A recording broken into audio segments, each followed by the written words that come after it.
এ খাদিজা, সারাদিন দিনের দাওয়াত দিছি, পেটে কিছুই নাই, ঘরে কোনো খাবার আছে কিনা?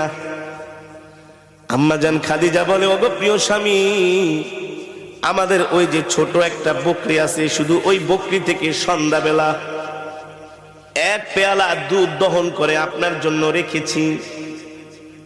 আর পাশের বাড়ির মানুষ হাদিয়া হিসাবে আমাদেরকে 4টা খেজুর দিয়ে গেছে।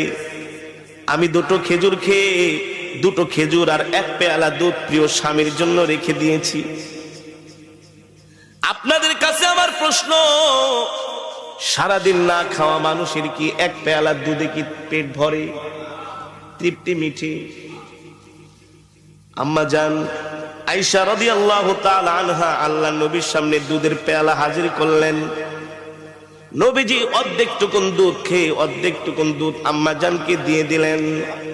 নবীজি একটা খেজুর খাইলেন, আর একটা খেজুর আম্মা জানকে দিয়ে দিলেন। আম্মা জান বলে, ওগো প্রিয় স্বামী, 2টো খেজুরি আপনি খেয়ে ফেলেন। আল্লাহর নবী বলেন, না না না, আমি আমার হাত দিয়া তোমাকে একটা খেজুর খাওয়ায় দিব। আল্লাহু আকবার। এই কথা বলতে বলতে হঠাৎ করে নবীজির চোখ চলে যায় আম্মা জানের কাপড়ের দিকে। আম্মা জান যে কাপড় পরেছেন, ওই কাপড়ের মধ্যে এত তালি, এত তালি, এত তালি, এখন আর মনে হয় কাপড় ছিঁড়ে গেলে তালি দেওয়ার মতো জায়গা থাকবে না। সরকার দো আলম আম্মা জানের মুখের দিকে তাকায় বলে, খাদিজা,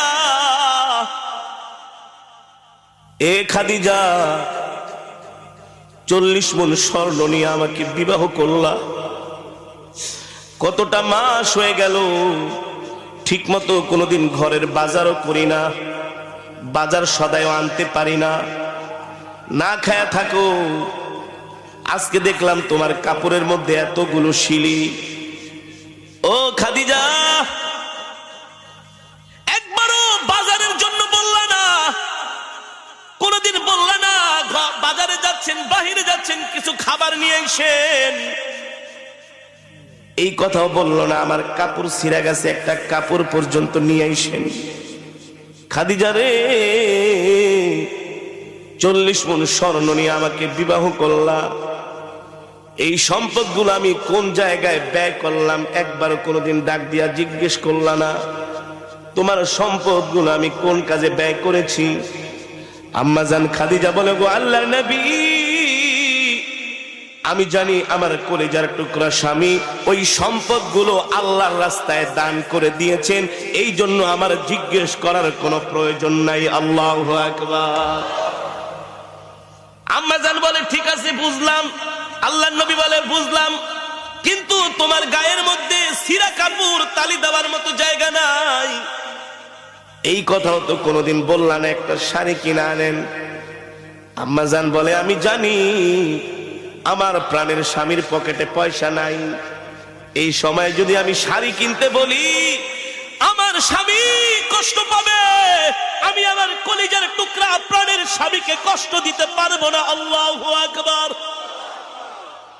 কষ্ট দিতে পারবো না, এই কথাগুলো আসমান থেকে আমার আল্লাহ শুনতেছে। আর জোরে বলেন সুবহানাল্লাহ। কে শুনতেছে? আরশে আজিম থেকে আল্লাহ তাআলা শুনতেছেন হযরতে খাদিজার কথাগুলো। আম্মা জান খাদিজা বলে, গো আল্লাহর নবী, আপনার কাছে আমি 3টা জিনিস চাইবো, আপনি দিবেন কি দিবেন না বলেন? ও খাদিজা, তুমি দিনের জন্য এত কষ্ট করেছো, ইসলামের জন্য তোমার এত ত্যাগ, এত কোরবানি, কি চাইবা তুমি আমার কাছে? কি চাইবা? দুনিয়ার কোনো পার্থিব সম্পদ তো আমি তোমাকে দিতে পারবো না, আমার কাছে তো কিছু নাই। আম্মা জান খাদিজা বলে, আমি দুনিয়ার কোনো সম্পদ চাইবো না, কিন্তু একটা জিনিস আপনার কাছে আমি একটা বিষয় আবদার করব, আপনি আমার আবদারগুলো রাখবেন কিনা, আপনি আমার আশাগুলো পূরণ করবেন কিনা? আল্লাহ নবী বললেন, ও খাদিজা, কি আশা করবা? আমার কাছে তুমি কি চাও বলো? আম্মা জান খাদিজা বলে, গো আল্লাহর নবী, আপনার কাছে 1 নম্বরে আমার চাওয়া হলো, আমি যেই দিন ইন্তেকাল করব সেই দিন আপনি আপনার এই গায়ের জুব্বা মুবারক চুটটা দিয়া আমার শরীরের কাফনের কাপড় বানাইবেন। বাজার থেকে কাফনের কাপড় কিনবেন না। আমি চাই আমার কলিজার টুকরা প্রাণের স্বামী যেই জুব্বা মোবারক পরে আছে, এই জুব্বা দিয়া পেঁচায়া আপনি আমাকে দাফন করে দিবেন। আল্লাহু আকবার। 2 নম্বরে কি চাও? 2 নম্বরে চাই আপনি আমার লাশটা ধরে আপনার নিজের হাতে কবরের মধ্যে দাফন করবেন, আর কবরের চতুর্পাশ দিয়ে একটু হাঁটবেন। আল্লাহর নবী বলল, ঠিক আছে, আর কি চাও? আম্মা জান খাদিজা বললেন, আমি চাই আমাকে যখন আপনি দাফন করবেন সাথে সাথে বাড়িতে আসবেন না,